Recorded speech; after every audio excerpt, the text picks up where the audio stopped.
咁就頭先話，我哋點樣能夠可以培養到慈悲與智慧呢？其實今日呢，我係常用咗呢，我哋成日有讀誦過《金剛經》。邊個有讀誦《金剛經》舉手？多唔多啊？讀誦過《金剛》，有見過《金剛經》三個字嘅舉手嚇。聽過《金剛經》三個字嘅又舉手嚇。舉啊 ，OK， 好，咁我要問問題咯喎。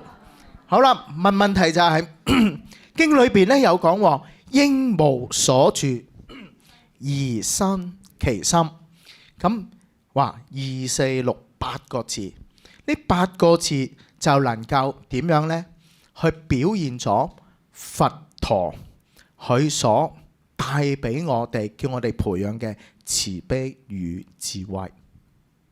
應無所住，應無就係咩呢？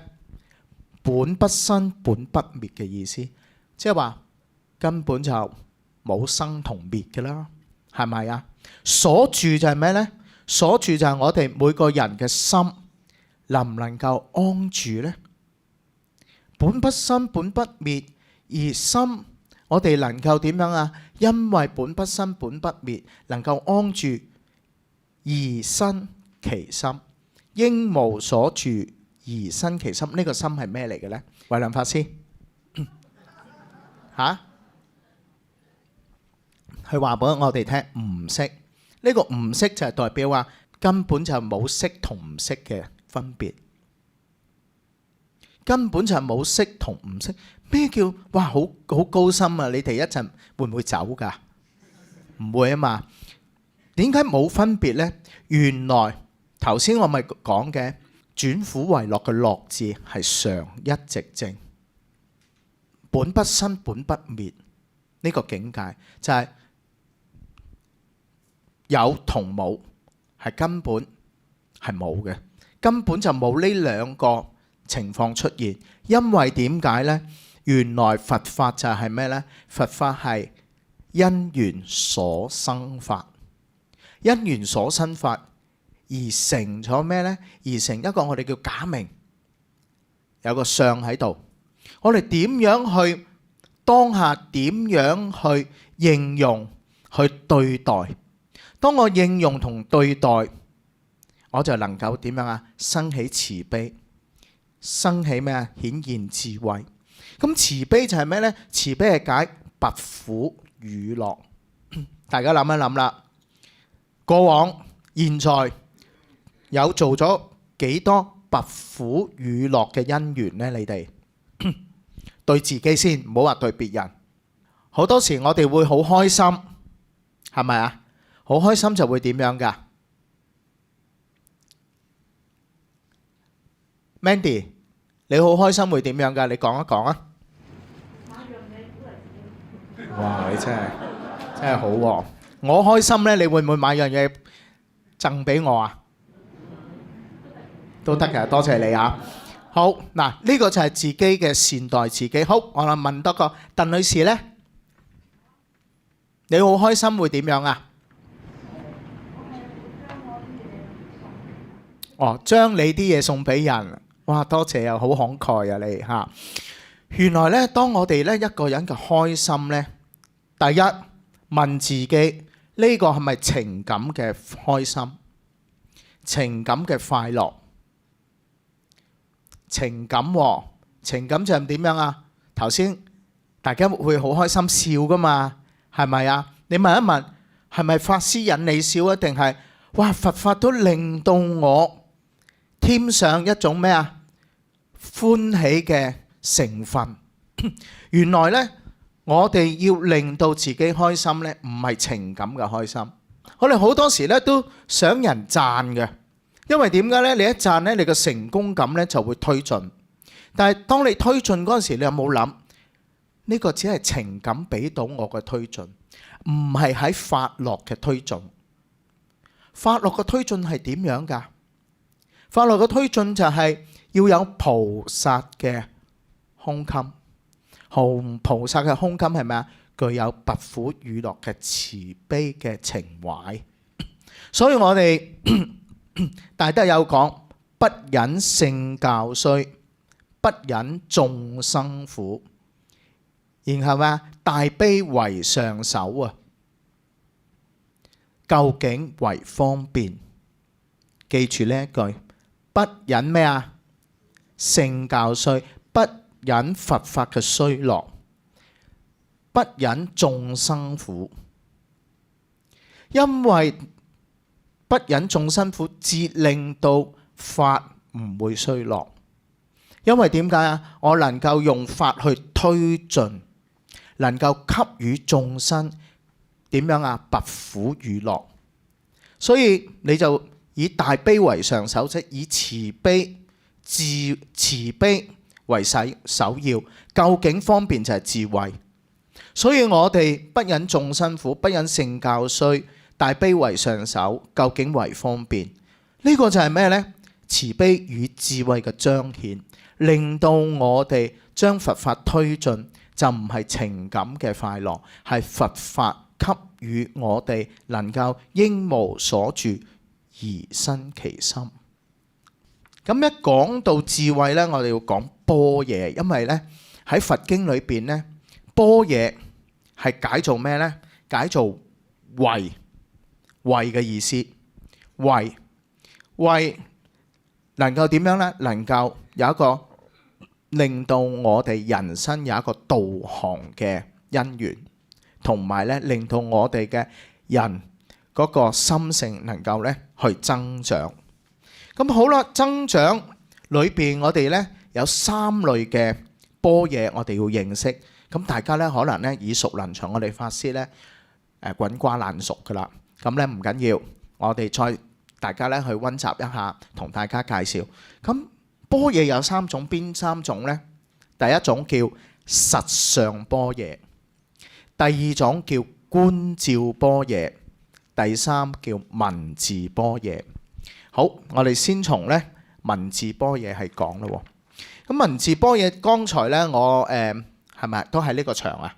喺呢個場咧，香港佛教聯合會咧就做咗一場講座咧，就係將我哋香港佛教嘅期刊咧上載作為電子版。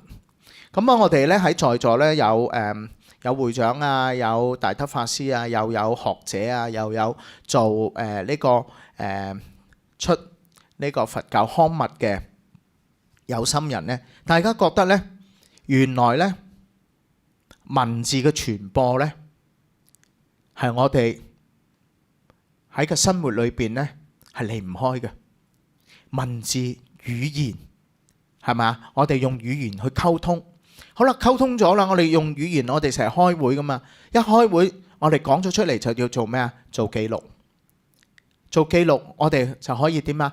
跟進、推進、發展，令到整個嘅我哋項目又好，活動又好，我哋所需要做嘅嘢呢，我哋有依據咯。有依據就唔使點樣啊？唔使各有各話。哎呀，我聽到係咁嘅。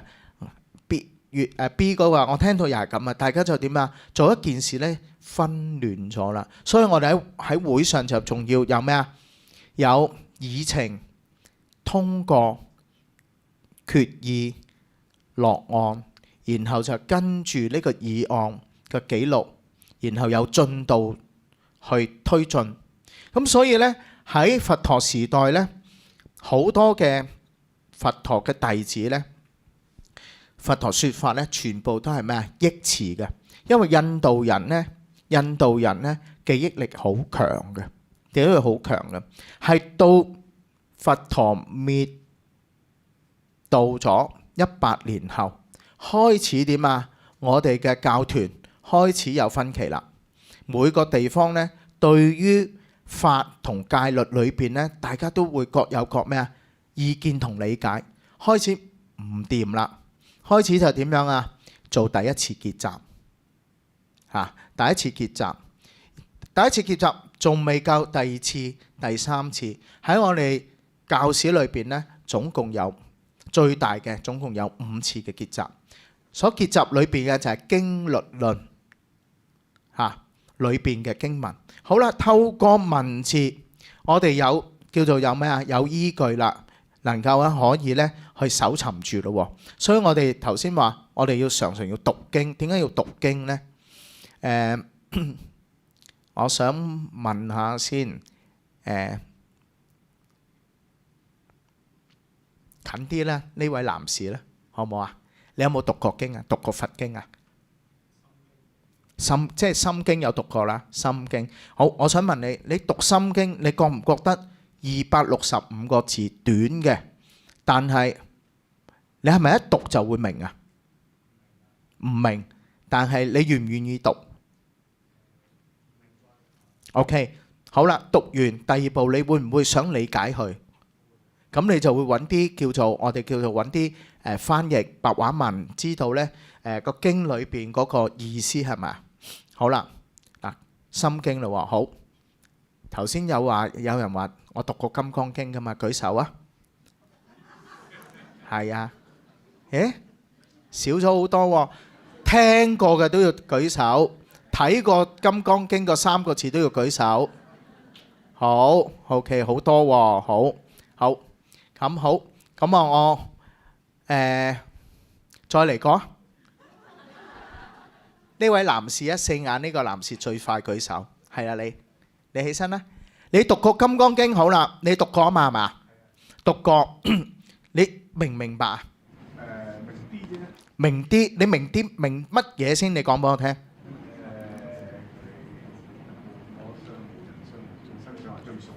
哦，無人相、無眾生相、無受者相，離四相係嘛？咁呢四相係咩四相咧？好，用一個眾生相你解釋，你明啊嘛？明啲咋？係，你講啦，你嚇眾生相係咩嘢咧？眾生即係有生命嘅物體啦。就叫眾生啦。OK， 多謝你。好，咁佢講得啱啱啊，講得啱喎。金剛經嗰度咧，佢講嗰四相咧，其實眾生相就係人群。唔同種族嘅，唔同族類嘅，呢啲叫眾生相，係咪啊？壽者相係咩咧？壽者相就講我哋眾生嘅生命，個生命啊，有短有長噶嘛，係咪啊？有短有長噶嘛。我相無我相，我相就係咩咧？講自己嘅問題。好多謝呢個我噶嘛，唔會話呢個係惠良師嘅，咁你哇，咁你覺得奇怪喎？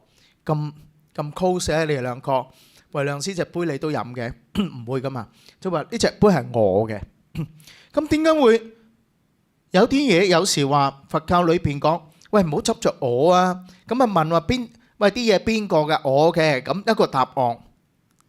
咁你會唔會覺得喂我哋佛法都好矛盾喎？問你啲嘢係邊個嘅就可以答我，然後咧就話。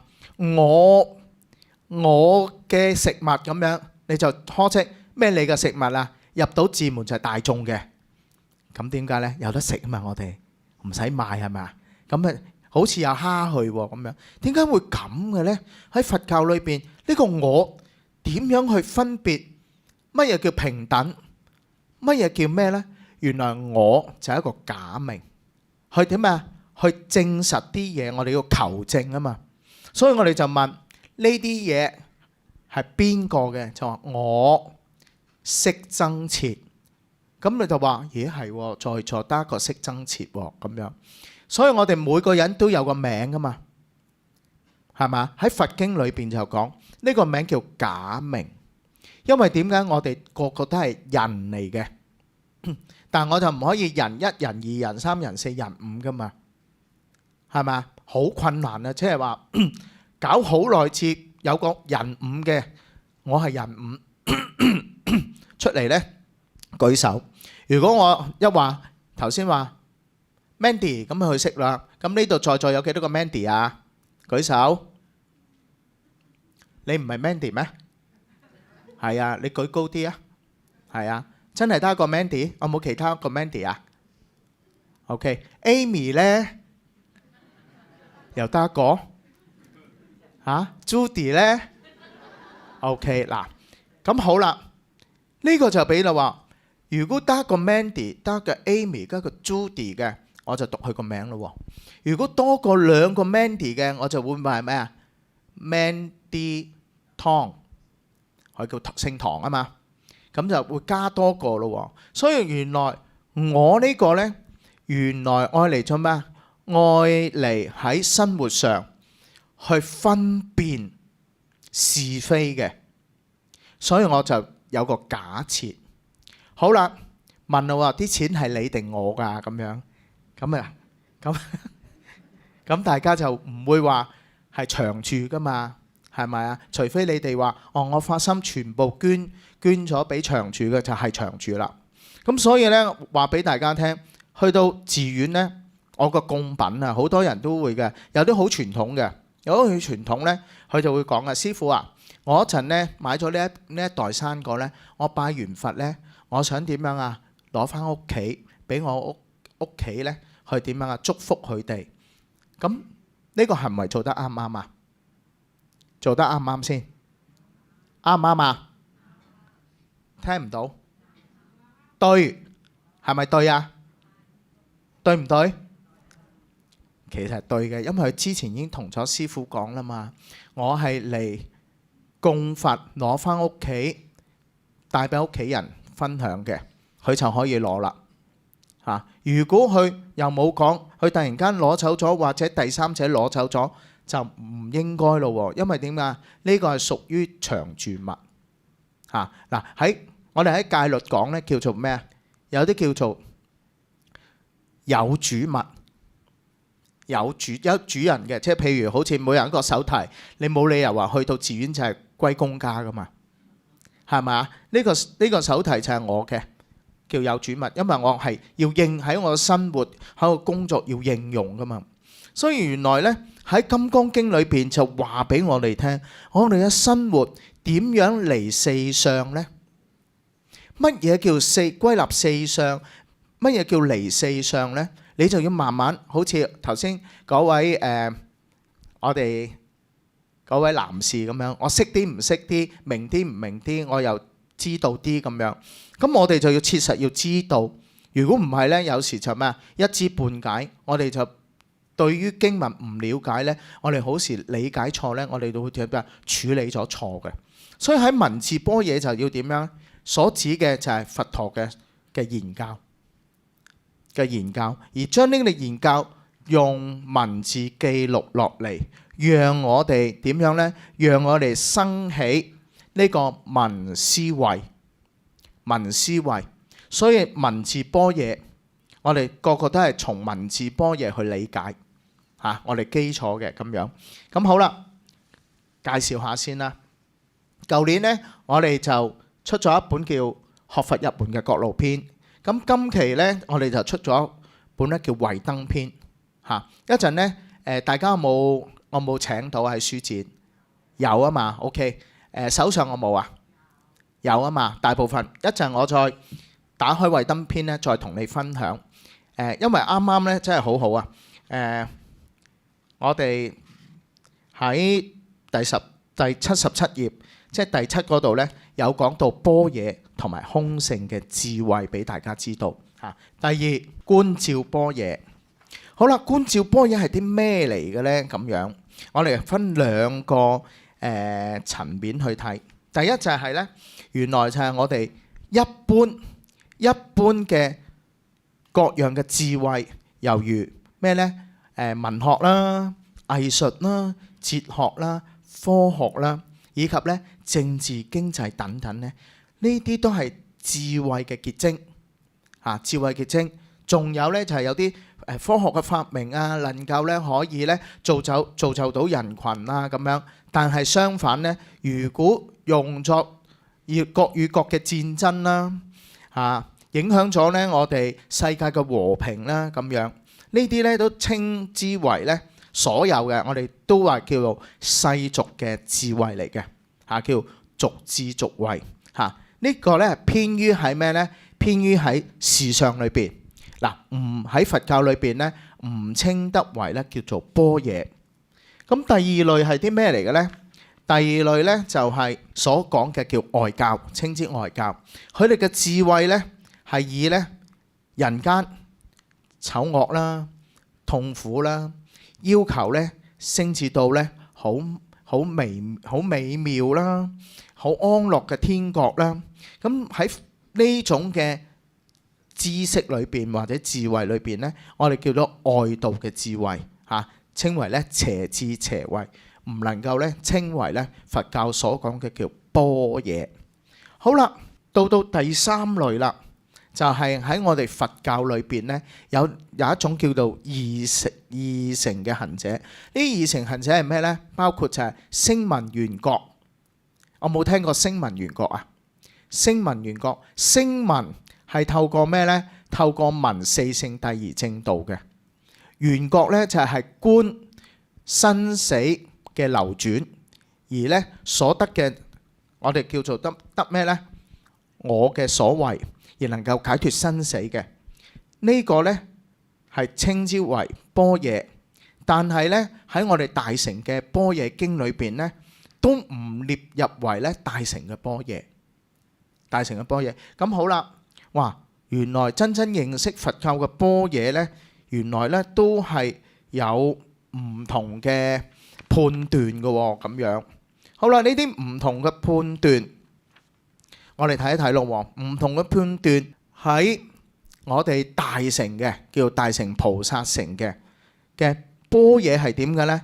係具有平等嘅大慧，而呢個平等大慧呢，與菩薩嘅大悲相應。菩薩嘅大悲相應係咩呢？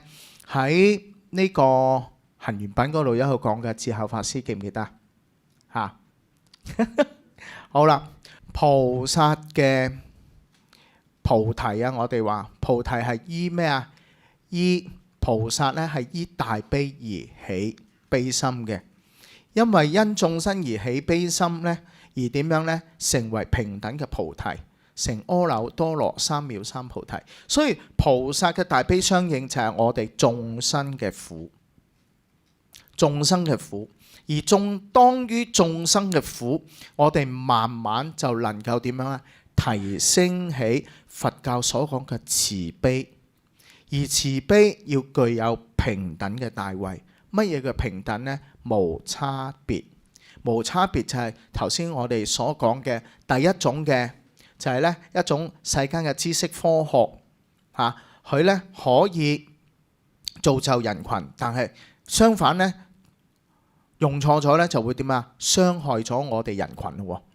第二就係啲咩啊？第二就係呢啲外教嘅智慧，佢唔能夠咁究竟，能夠切切實實都有差別嘅。而第三就係喺佛教所講嘅聲聞緣覺呢一類嘅，我哋叫聖者，佢只係能夠點樣啊？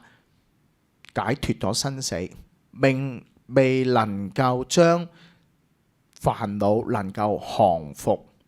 所以呢，具備有平等嘅大慧呢，我哋就要點啊？降伏煩惱。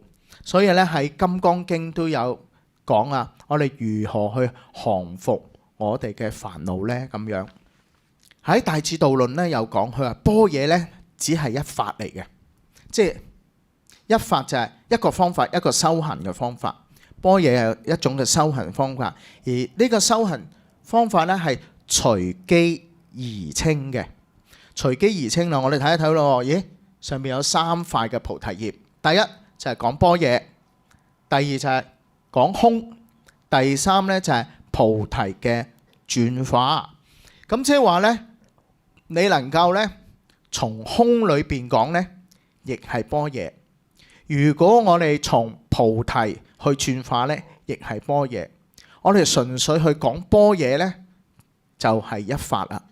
咁即是呢3類其實就等同咩呢？等同一體，等同一體。但係喺經文啦，喺嗰個演繹啦，即係佛經嘅演繹裏邊呢，佢有個別嘅叫做異稱，即係稱謂啊，稱之為空。點解空都可以為般若呢？空就係咩啊？空就係緣起性空嘅嘢，般若亦係講緣起性空嘅嘢，菩提又係講緣起性空嘅嘢，所以都係屬是一法，但係嗰個我哋叫個嗰個 terms 啊，即係個用語詞咧就有所不同啦。咁最後咧就講到咧實相般若。咁實相般若大家可以聯想下啦，實相般若就係不變咯，不變嘅嘢咯，即係一件不變嘅嘢，你會覺得佛像佢係用木雕刻嘅，成咗佛就會永永遠遠都係佛菩薩嚟噶嘛嚇。咁唔會話你突然間會唔夠柴燒就攞咗去燒噶嘛。你覺得哎呀唔係好尊重，同埋好可惜，一尊咁莊嚴嘅佛像，我哋大家一齊供養住佢係嘛？咁我哋就會諗第二種方法噶嘛。揾樹枝啊，其他嘢啊可以生火嘅，我哋就用其他嘅物資去生火咁樣。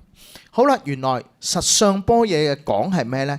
諸法如實嘅相，佢唔可以有同唔可以有冇去敘述同埋理解，亦唔可以用咧彼此大小去想像。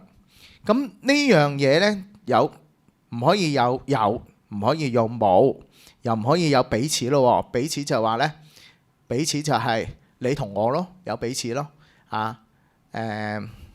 物件與物件，環境與環境咯。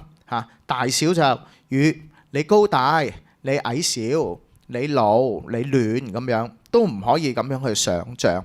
咁即是實相係離一切相，離一切相係咩相呢？言語、語言、文字、心願都唔能夠咧可以代替到嘅，係咪會好深啊？嚇？冰姐係咪好深啊？應該會係，除非唔係，係咪啊？呢個咪實相般若咯，係啊。因為原來實相個般若係乜嘢呢？咁樣有同無喎，彼此同大小。嗱，呢個呢就係講啲叫做緣起法。咁緣起法係啲咩嚟嘅呢？好啦，緣起法就係我哋從見中道而成佛。圓正實相講嘅就係從畢竟嘅寂滅中而切見咗一切法嘅咩呢？有體用因果離一切相，即是一切法。嗱，呢啲係佛經，係相當之今日真係相當之呢唔容易去明。咁我就嘗試呢去解釋俾大家聽啦。有同無。我哋用呢盆花，借助呢盆花。呢盆花點解會叫做呢盆花啊？冰姐，同埋一盆花，我哋係真係有個盆去盛載佢係嘛？有水啦，有花針啦，然後咧有我哋嘅義工咧，好悉心咧，用咗幾種嘅花就插咗，就變咗做一盆花。而再高尚啲咧，我哋提升佢咧叫咩啊？花藝係咪？即係你一睇唔似亂插咯，係咪？係咪疊魚插㗎？係咪疊魚插㗎？咁疊魚你學過㗎嘛？係咪？學過，即係話佢真係有花藝㗎咯喎，佢學過咁樣。好啦，呢個係咪有啊？係咪有啊？有盆花，而我哋話哇，加上我哋嘅義工，佢係一個學花嘅學院，咁所以咧我哋咧就會點樣啊？去話俾你聽有花藝嘅呢盆花啦。好啦，一陣完咗咧，我同你講咧，未必有呢盆花嘅存在，因為點解咧？攜帶難，或者咧過多幾日咧佢會凋謝，咁你就會唔會啊？掹起晒啦！掹起晒嗰陣時咧，冇晒花啦。冰姐，你就係見到個盤，你會覺得係點樣啊？係個盤係嘛？有同無，可唔可以理解到啊？可唔可以理解到啊？冰姐，淺咗啲啦係嘛？淺咗啲未？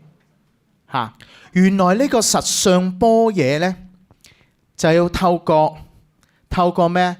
因緣性空呢啲道理，姻緣就係咩呢？喂，我揾人插花，阿冰姐你嚟插唔得啊！我真係亂插㗎，或者我同你都係啊。咁我哋就會去點樣啊？去揾啲姻緣嚟咯。有啊嘛，要有呢盆花嗰陣時，就係呢個前提咯。我要有呢盆花先咯。有呢盆花嘅當中過程當中係冇嘅。因為我哋未揾到啊嘛，我諗揾到蝶魚都未有嘅。蝶魚話好啊咁樣，佢就去花墟呢，就要睇花咯。睇到菊花靚就可能今日係菊花。咁睇到呢個我唔知呢個叫咩花，我唔係好識啊。紅色呢個煙花啊，呢個啊咁樣，然後有好多配嘅花咁啊。佢去到咁啊，去到喎。咁啊，今日你頭先至插噶嘛？我話琴日就插啊，哦，琴日插啦，佢驚打風啊，梗係咁啊。插定咁樣咯，插定咗咁樣，有無係點樣呢？我從有嘅當中，其實佢要有好多因緣和合，花盆、花針、水，佢嘅花藝，佢嘅手藝啊，插咗一盆花，而我哋仲要有地方俾佢陳列至得，擺咗喺呢個今次嘅個講座嗰度去分享咁樣，從有無彼此嘅大小。彼此嘅大小咁樣，原來從呢度我哋睇出就話咩？呢啲係有嘅嘢，彼此就係咩呢？彼此就係佢要有層次噶嘛，有高中低啦，我諗係咁啦，係嘛？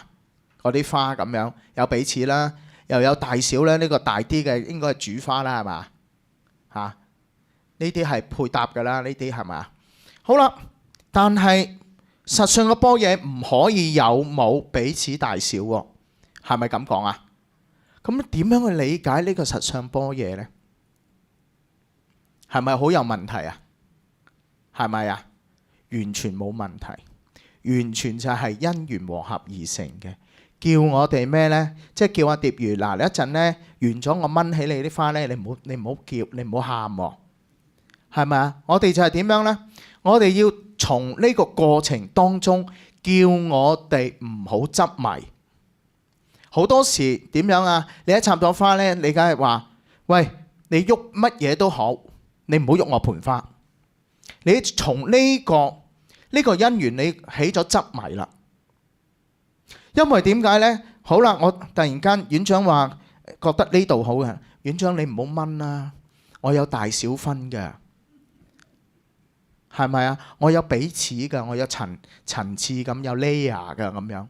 你係咪將呢件事已經自己點樣啊？唔係用一種隨喜嘅心，用一個執迷嘅心去自己去對待嗰陣時，你就會呢嗰個半鐘呢，你好擔心啊！點樣呢？又驚人哋跌咗啦、領歪啦，真係有㗎。我哋好多義工都係咁嘅。你會唔好領名我嗰個共賽，我係咁樣嘅但係我唔係喎，阿義工，你係唔明？你個碗唔對花喎，你排嗰陣時，你扭咩個花嚟砌喎咁樣。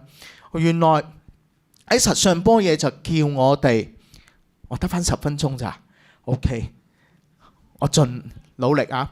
喺呢個我可以唔執埋呢10分鐘嘅。OK， 佢提示我啫，我唔好執迷。咁我當中，如果我哋喺生活上每個小節都執迷嗰陣時，你能唔能夠體驗到佛法所講嘅緣起？而你個心裏邊唔能夠隨喜歡喜，反而令到你呢個工作、你呢個使命生起咗好多嘅煩惱。你個生活、你個工作給予你義工呢個位置，你當中能唔能夠提升起你自己本嚟嘅心性呢？所以應無所住而生其心。冰姐得唔得先？可以啊嘛？哦，唔會啊！多謝你嘅提示。咁其他呢？唔係淨係冰姐啊？其他得唔得先？唔得就唔繼續講噶啦。可唔可以先？可以體驗到實相。今日係其實係引咗你哋嚟咧，係講咗好多深嘅嘢嘅嚇。睇落哇咩快樂的修行嘅，哇梗係講得好輕鬆嘅嘢啦。原來唔係，你想快樂咧，你要認識佛教嘅般若，同埋你要認識自己。喺邊個情況你係執迷，喺邊個情況你係隨喜。當你有隨喜，就有慈悲與智慧。當你執迷嗰陣時，你就點樣啊？遠離咗慈悲與